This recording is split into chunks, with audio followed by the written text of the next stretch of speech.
ಯಾವುದೇ ಸಿವಿಲ್ ಪ್ರಕರಣ ನಡೆಯುವಂತ ಸಂದರ್ಭದಲ್ಲಿ ಅದರಲ್ಲಿನ ವಾದಿಯಾಗಿರಬಹುದು ಅಥವಾ ವಾದಿಗಳಾಗಿರಬಹುದು, ಹಾಗೆ ಪ್ರತಿವಾದಿ ಅಥವಾ ಪ್ರತಿವಾದಿಗಳಾಗಿರಬಹುದು, ಯಾರಾದರೂ ನಿಧನರಾದರೆ ಅಂತ ಸಂದರ್ಭದಲ್ಲಿ ಅವರ ಕಾನೂನುಬದ್ಧ ವಾರಸುದಾರರನ್ನ ಆ ರೆಕಾರ್ಡಲ್ಲಿ ಆನ್ ರೆಕಾರ್ಡ್ಗೆ ತರಬೇಕಾಗತ್ತೆ. ಆನ್ ರೆಕಾರ್ಡ್ಗೆ ತಂದ ನಂತರದಲ್ಲಿ ಆ ಒಂದು ಪ್ರಕರಣ ಮುಂದುವರಿಯುತ್ತೆ.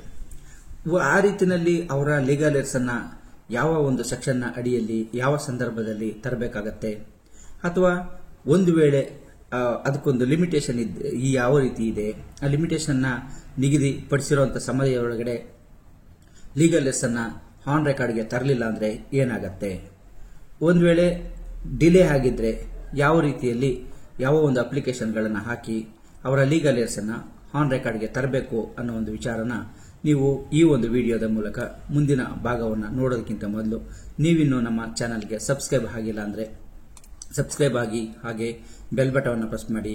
ಕಾನೂನು ಅರಿವಿನ ಎಲ್ಲ ವಿಡಿಯೋಗಳು ನಿಮಗೆ ಮೊದಲು ತಲುಪುತ್ತೆ. ಸಿವಿಲ್ ದಾವೆ ನಡೆಯುವಂತ ಸಂದರ್ಭದಲ್ಲಿ ವಾದಿ ಆಗಲಿ ಪ್ರತಿವಾದಿಗಳಿಗೆ ಸಂಬಂಧಪಟ್ಟಂತೆ ಯಾರಾದರೂ ನಿಧನರಾದರೆ ಅವರ ಕಾನೂನುಬದ್ಧ ವಾರಸುದಾರರನ್ನ ಆನ್ ರೆಕಾರ್ಡ್ಗೆ ತರೋದಕ್ಕೆ ಸಂಬಂಧಪಟ್ಟಂತೆ ಸಿಪಿಸಿಎಲ್ನ ಆರ್ಡರ್ 22ನಲ್ಲಿ ಇದಕ್ಕೆ ಸಂಬಂಧಪಟ್ಟಂತೆ ಹೇಳುತ್ತೆ. ವಾದಿಗಳಲ್ಲಿ ಒಬ್ಬರು ಅಥವಾ ಹೆಚ್ಚಿನ ವಾದಿಗಳು ಯಾರಾದರೂ ಆಗದಂತ ಸಂದರ್ಭದಲ್ಲಿ ಅವರ ಲೀಗಲ್ ಏರ್ಸ್ ಅನ್ನ ಆನ್ ರೆಕಾರ್ಡ್ಗೆ ತರೋದಕ್ಕೆ ಅಪ್ಲಿಕೇಶನ್ ಅನ್ನ ಆರ್ಡರ್ 22 ರೂಲ್ 3ನಲ್ಲಿ ಹಾಕಬೇಕಾಗತ್ತೆ.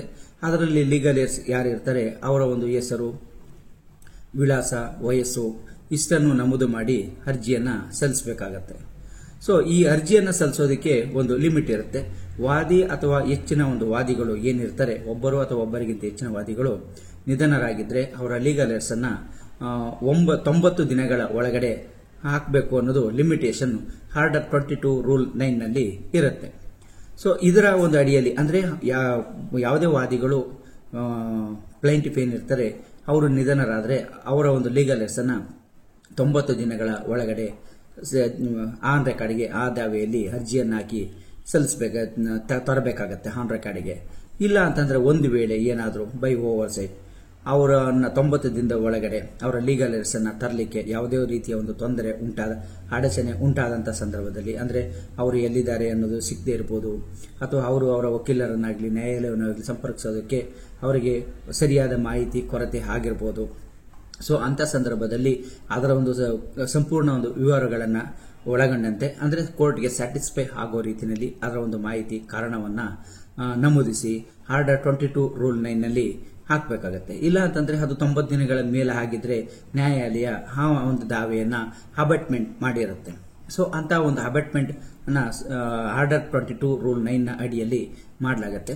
ಸೊ ಈ ಒಂದು ಅಬಟ್ಮೆಂಟ್ ಅನ್ನ ಸೆಟಿಸ್ಫೈಡ್ ಮಾಡಲಿಕ್ಕೆ ಸೇಮ್ ಇದೇ ಒಂದು ಸೆಕ್ಷನ್ಗಳಲ್ಲಿ ಅಂದ್ರೆ ಆರ್ಡರ್ 22 ರೂಲ್ 9ರ ಅಡಿಯಲ್ಲಿ ಸೆಟಿಸ್ಫೈಡ್ ಅಬಟ್ಮೆಂಟ್ಗೆ ಕೋರಿ ಒಂದು ಅಪ್ಲಿಕೇಶನ್ ಹಾಕಬೇಕು. ಈ ಒಂದು ಅಪ್ಲಿಕೇಶನ್ ಅಲ್ಲಿ ಒಂದು ಸೂಕ್ತವಾದಂತಹ ಕಾರಣವನ್ನ ನೀಡಬೇಕಾಗತ್ತೆ.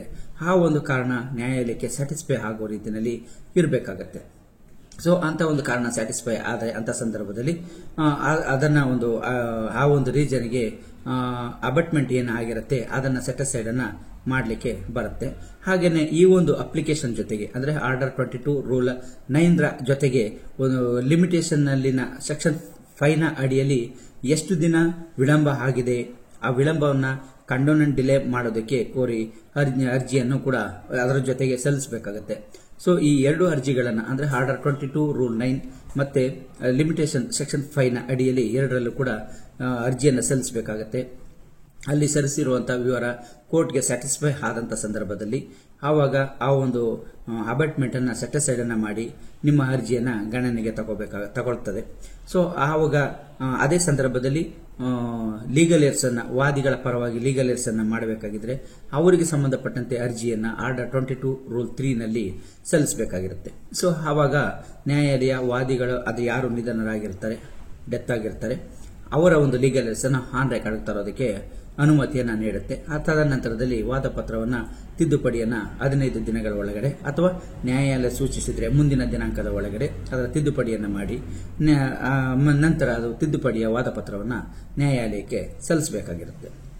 ಒಂದು ವೇಳೆ ಡಿಪೆಂಡೆಂಟ್ನಲ್ಲಿ ಒಬ್ಬರು ಅಥವಾ ಹೆಚ್ಚಿನ ಒಂದು ಪ್ರತಿವಾದಿಗಳು ಏನಾದರೂ ಡೆತ್ ಆಗಿದ್ರೆ ಅಂತಹ ಸಂದರ್ಭದಲ್ಲಿ ಅವರ ಲೀಗಲ್ ಏರ್ಸ್ ಅನ್ನ ಆನ್ ರೆಕಾರ್ಡ್ಗೆ ತರೋದಕ್ಕೆ ಆರ್ಡರ್ 22 ರೂಲ್ 4 ರಲ್ಲಿ ಅರ್ಜಿಯನ್ನ ಸಲ್ಲಿಸಬೇಕಾಗಿರುತ್ತೆ.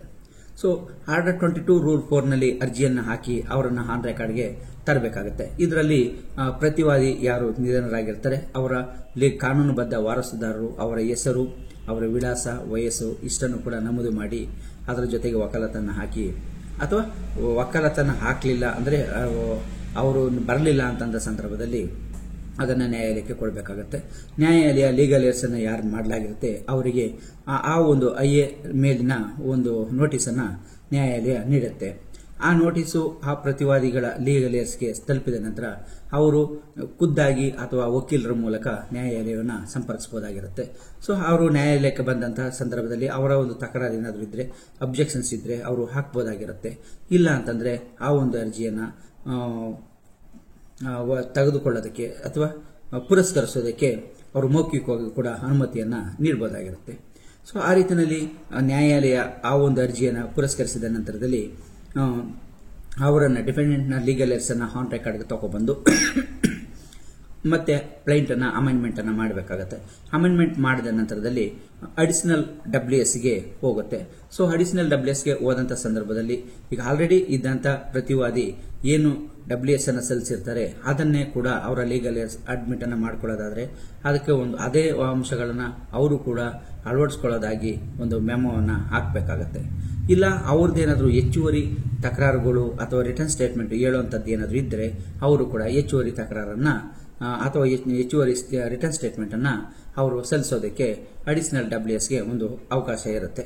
ಸೊ ಇದನ್ನು ಸಲ್ಲಿಸಿದ ನಂತರದಲ್ಲಿ ನ್ಯಾಯಾಲಯ ಅಡಿಷನಲ್ ಇಶ್ಯೂ ಏನಾದರೂ ಮಾಡುವಂತದ್ದಿದ್ರೆ ಅಡಿಷನಲ್ ಇಶ್ಯೂಸ್ ಅನ್ನ ಮಾಡುತ್ತೆ. ಇಶ್ಯೂಸ್ ಸಂಬಂಧಪಟ್ಟಂತೆ ಇಂದಿನ ಒಂದು ವಿಡಿಯೋದಲ್ಲಿ ಸಂಪೂರ್ಣವಾಗಿ ಯಾವ ಯಾವ ಇಶ್ಯೂಗಳನ್ನು ಯಾವ ಸಂದರ್ಭದಲ್ಲಿ ಮಾಡಬೇಕಾಗುತ್ತೆ ಅನ್ನೋದನ್ನ ತಿಳಿಸಿದ್ದೀನಿ. ಸೊ ಅದನ್ನ ತಿಳ್ಕೊಳ್ಳೋದಕ್ಕೆ ಇಂದಿನ ಒಂದು ವಿಡಿಯೋದನ್ನ ಪ್ಲೇ ಮಾಡಿ ನೋಡಬಹುದಾಗಿರುತ್ತೆ.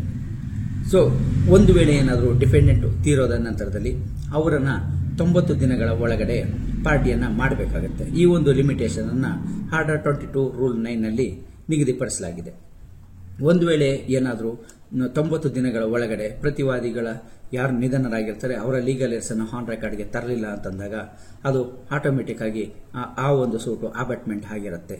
ಸೊ ಅಂತ ಸಂದರ್ಭದಲ್ಲಿ ಆ ಅಬಾಟ್ಮೆಂಟ್ ಸೆಟಿಸ್ಫೈಡ್ಗೆ ಆರ್ಡರ್ 22 ರೂಲ್ 9 ನ ಅಡಿಯಲ್ಲಿ ಅರ್ಜಿಯನ್ನು ಹಾಕೋಬೇಕಾಗುತ್ತೆ. ಇದರಲ್ಲಿ ಒಂದು ಸೂಕ್ತವಾದ ಕಾರಣವನ್ನು ಕೊಡಬೇಕು. ಈ ಅರ್ಜಿ ಜೊತೆಗೆ ಸೆಕ್ಷನ್ 5 ಲಿಮಿಟೇಷನ್ ಆಕ್ಟ್ ನ ಸೆಕ್ಷನ್ 5 ನಲ್ಲಿ ಕೂಡ ಯಾವ ರೀತಿ ಆ ಒಂದು ಅರ್ಜಿಯನ್ನು ಸಲ್ಲಿಸೋದಕ್ಕೆ ಎಷ್ಟು ದಿನಗಳು ಡಿಲೇ ಆಗಿದೆ ಅದಕ್ಕೆ ಸಂಬಂಧಪಟ್ಟಂತೆ ಆ ಡಿಲೇಗೆ ಸಂಬಂಧಪಟ್ಟಂತೆ ವಿವರವಾಗಿ ಅಲ್ಲಿ ಕಾರಣಗಳನ್ನ ನೀಡಬೇಕಾಗುತ್ತೆ.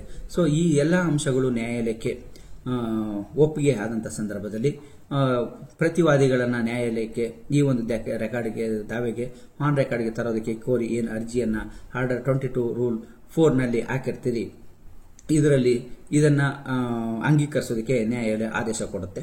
ಇದನ್ನ ಕೊಟ್ಟಂತ ನಂತರದಲ್ಲಿ ವಾದಿಗಳು ಏನಿರ್ತಾರೆ ಕ್ಲೈಂಟ್ ಅನ್ನ ಅಮೆಂಡ್ಮೆಂಟ್ ಅನ್ನ ಮಾಡಬೇಕಾಗುತ್ತೆ, ಅವರನ್ನ ಆನ್ ರೆಕಾರ್ಡ್ಗೆ ತರಬೇಕಾಗುತ್ತೆ.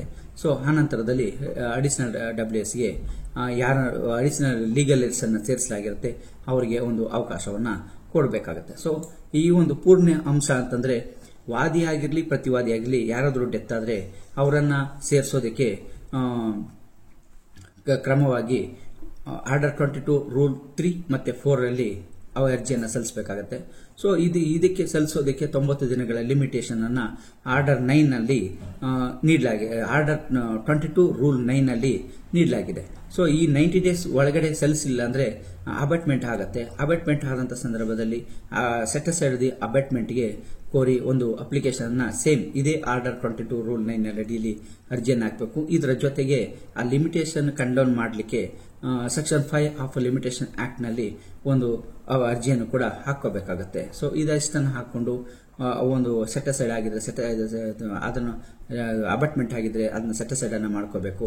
ಇಲ್ಲ ಅಂತಂದ್ರೆ ಇನ್ ಲಿಮಿಟೇಷನ್ ಅಪ್ಲಿಕೇಶನ್ ಅನ್ನ ಸಲ್ಲಿಸಿದ್ರೆ ಈ ಅಪ್ಲಿಕೇಶನ್ ಹಾಕೋದಕ್ಕೆ 90 ದಿನ ಟೈಮ್ ಇರುತ್ತೆ ಅನ್ನೋದನ್ನ ನೆನಪಲ್ಲಿ ಇಟ್ಕೋಬೇಕಾಗುತ್ತೆ. ಸೊ ಈ ಒಂದು ಅರ್ಜಿಯನ್ನು ಸಲ್ಲಿಸಿದಂತ ಸಂದರ್ಭದಲ್ಲಿ ಆನ್ ರೆಕಾರ್ಡ್ಗೆ ವಾದಿಗಳಾಗಿ ಅಥವಾ ಪ್ರತಿವಾದಿಗಳ ಲೀಗಲ್ ಏರ್ಸ್ ಬರ್ತಾರೆ. ಸೊ ಆ ದಾವೆ ತದನಂತರದಲ್ಲಿ ಅದು ಏನು ಯಾವ ಹಂತದಲ್ಲಿ ವಿಚಾರಣೆಯ ಹಂತದಲ್ಲಿತ್ತು ಅದು ಹಾಗೇನೆ ಮುಂದಕ್ಕೆ ಮುಂದುವರಿಯುತ್ತೆ.